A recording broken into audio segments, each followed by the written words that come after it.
நிறைய பேசணும்னு நினச்சேன். பட் நம்மளோட தம்பி செய்த அந்த செயல் வந்து ரொம்ப மனசை பாதித்தது. ஏன்னா அந்த மாதிரி ஒரு தம்பிகளை உருவாக்குறதுக்காக ஒரு அண்ணன் வந்து இத்தனை வருஷம் கஷ்டப்படலை, இத்தனை வருஷம் போராடலை, உங்களையெல்லாம் திரட்டலை. ஸோ நமக்குள்ள ஒரு வைராக்கியம், நமக்குள்ள ஒரு போர். நம்ம எரித்தாலும் நம்மளுடைய எதிரியை தான் எரிக்கணும், நாம் எரிந்து போகக்கூடாது.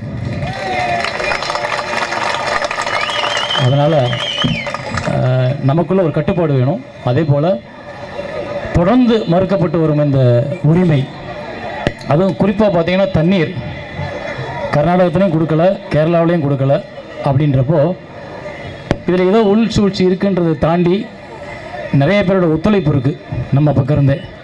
ஸோ அதையெல்லாம் உடைச்சிட்டு இதை வெளியில் கொண்டு வரோம்னா நம்ம தண்ணி நமக்கு வந்து சேரணும். அப்படின்னா அதுக்கான சக்தி உங்கள்கிட்ட தான் இருக்குது. நீங்கள் தான் அதை உருவாக்கணும், மக்கள்கிட்ட அதை கொண்டு போய் சேர்க்கணும். ஸோ நாம் தமிழர் கட்சி நடத்தும் என்னுடைய அண்ணன் சீமானின் நோக்கம், லட்சியம் வெற்றி பெற வாழ்த்துகிறேன். நன்றி. ஓட்டு கேட்க நீங்கள் வருவீங்க, பிரச்சனையை தீர்க்க ரஜினிகாந்த் வரணுமா? வெக்கமா இல்லை? எப்படி வெக்கம் இல்லாமல் மான ரோஷம் கொஞ்சம் கூட சூடு சொரணம் இல்லாமல் நீங்களும் டிவி முன்னால் பேட்டி